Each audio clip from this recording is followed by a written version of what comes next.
আসসালামু আলাইকুম ওয়া রাহমাতুল্লাহ। কেমন আছেন সবাই? তো আজকে আপনাদের মাঝে ওয়েল্ডিং মেশিনের একটা ভিডিও নিয়ে আসলাম।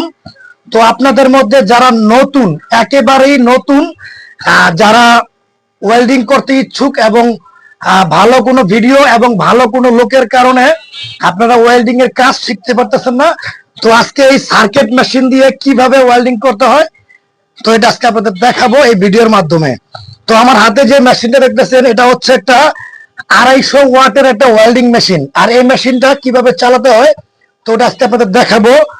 তো মেশিন চালাতে হলে সর্বপ্রথম আপনাদের যে প্লাগটা আছে, এই প্লাগটা কিন্তু কারেন্টের বোর্ডের মধ্যে লাগাতে হয়। এই যে কারেন্টের বোর্ডের মধ্যে লাগানোর পরে এই মেশিনের পিছন সাইড, এই সার্কিট মেশিনের কিন্তু অন অফ সুইচটা পিছন দিকে থাকে। তো এই যে পিছন দিকে দেখেন, এই যে একটা সুইচ আছে, এই সুইচটা আমি অন করে দিলাম। অন করার পরে কিন্তু মেশিনটা চালু হয়ে গেছে। তো চালু হওয়ার পরে দেখেন এখানে এই যে লাইট জ্বলছে। তো এই মেশিন আমি এখন এই মেশিনের মধ্যে কিভাবে নেগেটিভ এবং পজিটিভ ফিটিং করা হয় ওটাও দেখাই দেব।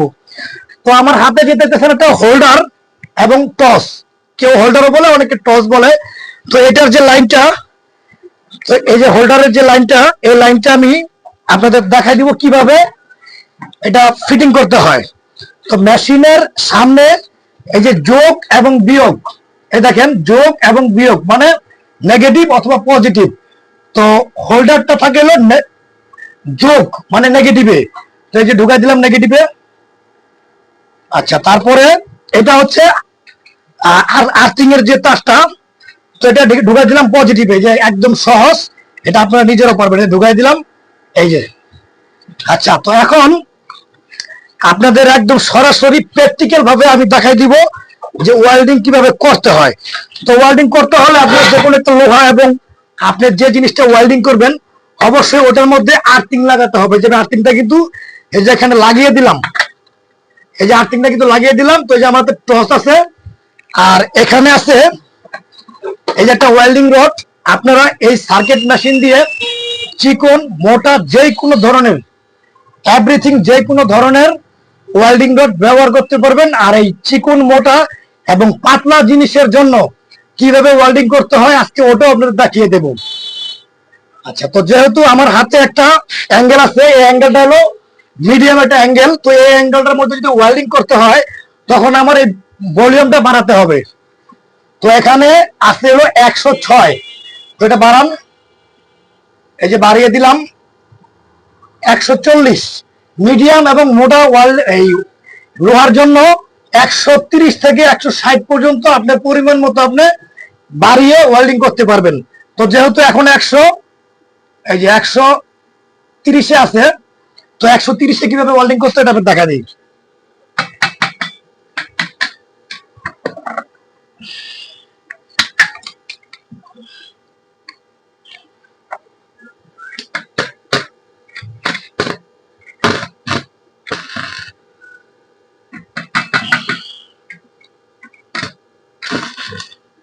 তো 130-এ কিন্তু এই রডটা একটু কম গলে, তো যার কারণে একটু বাড়িয়ে দিলাম। এই যে একটু বাড়িয়ে 150-এর মধ্যে নিয়ে আসলাম। তো এখন দেখে এটা কিভাবে গলে। তো এখন কিন্তু এর স্পিড আগের থেকে অনেক বাড়ছে। তো যাই হোক, এখন আপনারা কিভাবে ওয়েল্ডিং করবেন এটাও আজকে আমি দেখাবো ভিডিওর মাধ্যমে। দেখ, মাশাআল্লাহ খুব সুন্দর কিন্তু ওয়েল্ডিং হচ্ছে। তো এখন আপনাদের প্রশ্ন যে আমরা যদি মোটা কোনো অ্যাঙ্গেল এবং লোহা যদি আমি ছিদ্র করতে চাই তখন কি করতে হবে। তো তখন ছিদ্র করতে হলে আপনার মেশিনটা কিন্তু একটু বাড়াতে হবে। এই যে 160-70 এর মধ্যে আপনি বাড়িয়ে নিলেন। আমি এখন যে জায়গাটা দেখেন, এই জায়গাটা ছিদ্র করব, আপনারা প্র্যাকটিক্যালে দেখতে থাকেন।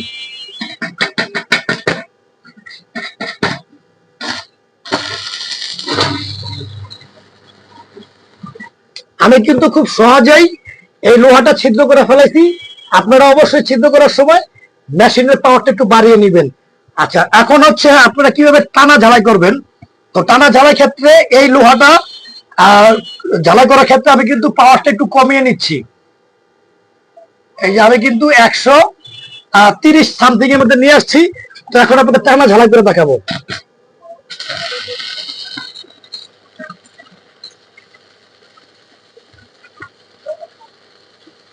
আলহামদুলিল্লাহ, যে দেখেন অলরেডি এখানে কিন্তু টানা ঝালাই হয়ে গেছে। তো আপনারা যারা এই ভিডিওটা ফেসবুকে দেখবেন তারা অবশ্যই ভিডিওটা শেয়ার করে দিবেন, এবং যারা এই ভিডিওটা ইউটিউবে দেখবেন তারা অবশ্যই চ্যানেলটি সাবস্ক্রাইব করে দিবেন। ধন্যবাদ। আসসালামু আলাইকুম।